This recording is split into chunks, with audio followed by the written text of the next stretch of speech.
Hello, എല്ലാവർക്കും സ്വാഗതം. ഇന്ന് നമ്മൾ തയ്യാറാക്കാൻ പോകുന്നത് ഒരു പുതിയ റെസിപ്പിയാണ്.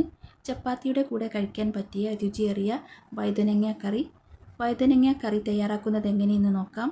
2 വഴുതനങ്ങ എടുത്തിട്ടുണ്ട്. അത് നന്നായിട്ട് കഴുകിയതിന് ശേഷം കട്ട് ചെയ്ത് വെക്കാം. ഇതുപോലെ കട്ട് ചെയ്ത് വെച്ചാൽ മതി. അടുത്തതായി വേണ്ടത് സവാള, ഗ്രാമ്പു, ഏലക്ക, പട്ട, പുളി, പച്ചമുളക്, ഇഞ്ചി, വെളുത്തുള്ളി, ശർക്കര. സവാള നന്നായിട്ട് കഴുകിയതിന് ശേഷം കട്ട് ചെയ്ത് വെക്കാം. ഇഞ്ചി, വെളുത്തുള്ളി ചതച്ച് വെക്കാം. ഇനി നമുക്കൊരു പാൻ വെച്ച് അതിലേക്ക് എണ്ണ ഒഴിച്ച് കൊടുക്കാം. എണ്ണ ചൂടായി കഴിഞ്ഞു. ഇനി നമുക്ക് കട്ട് ചെയ്ത് വെച്ച വഴുതനങ്ങ അതിലേക്ക് ഇട്ട് കൊടുക്കാം. അതിനുശേഷം നന്നായിട്ട് വഴറ്റി കൊടുക്കാം. എന്നിട്ട് മാറ്റി വെക്കാം. ഇനി നമുക്ക് അതേ എണ്ണയിലേക്ക് തന്നെ വെളുത്തുള്ളി, ഇഞ്ചി ചതച്ചത് ചേർത്ത് കൊടുക്കാം. അതിനുശേഷം ഗ്രാമ്പു, പട്ട, ഏലക്ക എന്നിവ ചേർത്ത് കൊടുക്കുക. ഇനി നമുക്ക് അതിലേക്ക് സവാള അരിഞ്ഞു വെച്ചതും ചേർത്ത് കൊടുക്കാം.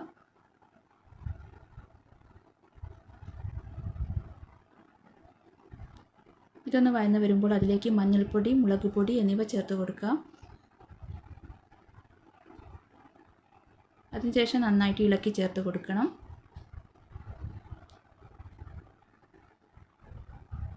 ഇനി നമുക്കതിലേക്ക് പച്ചമുളക് ചേർത്ത് കൊടുക്കാം. കട്ട് ചെയ്ത് വെച്ച പച്ചമുളക് ചേർത്ത് കൊടുത്തു.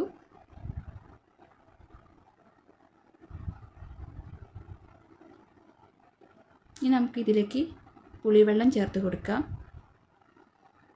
ശർക്കരയും ചേർത്ത് കൊടുത്തു. എന്നിട്ട് എല്ലാം കൂടി നന്നായിട്ട് മിക്സ് ചെയ്ത് കൊടുക്കാം.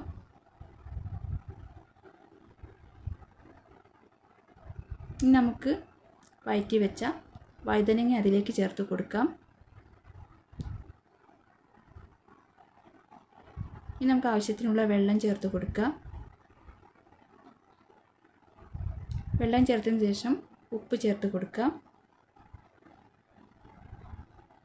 എന്നിട്ട് എല്ലാം കൂടി നന്നായിട്ട് ഇളക്കി ചേർത്ത് കൊടുക്കണം. ഇനി നമുക്ക് അടച്ച് വെച്ച് വേവിക്കാൻ വെക്കാം. ഇനി നമുക്ക് നിലക്കടലയും എള്ളും വെള്ളത്തിൽ കുതിർത്ത് വെക്കാം. അതിനുശേഷം നന്നായിട്ട് അരച്ചെടുക്കാം. ഇനി നമുക്ക് അരച്ചെടുത്ത കൂട്ട് കറിയിലേക്ക് ഒഴിച്ചു കൊടുക്കാം.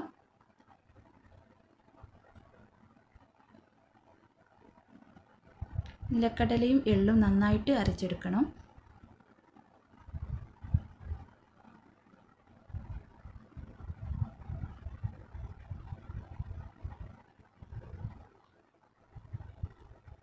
അരച്ചെടുത്ത എല്ലാ കൂട്ടും കറിയിലേക്ക് ഒഴിച്ചു കൊടുത്തു.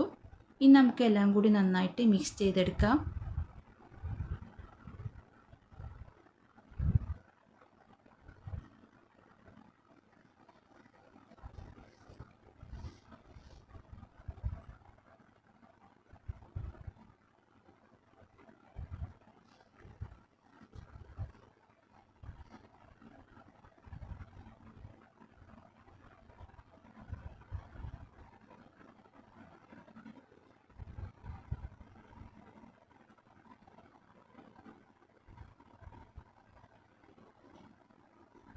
ഇപ്പോൾ നന്നായിട്ട് തിളച്ച് വരുന്നുണ്ട്. ഇനി നമുക്കത് അടച്ച് വെക്കാം. ഇനി നമുക്ക് വേണ്ടത് തേങ്ങാപ്പാലാണ്. ഒരു കപ്പ് തേങ്ങാപ്പാലാണ് എടുത്തിട്ടുള്ളത്. ഇനി നമുക്കിത് കറിയിലേക്ക് ഒഴിച്ച് കൊടുക്കാം. തേങ്ങാപ്പാൽ ഒഴിച്ച് കൊടുക്കാം.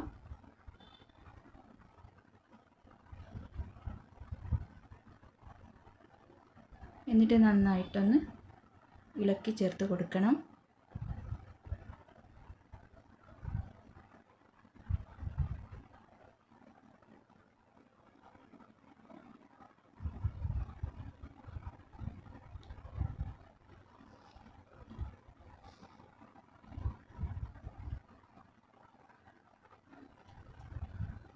നമുക്കിതിലേക്ക് മല്ലിയില ചേർത്ത് കൊടുക്കാം.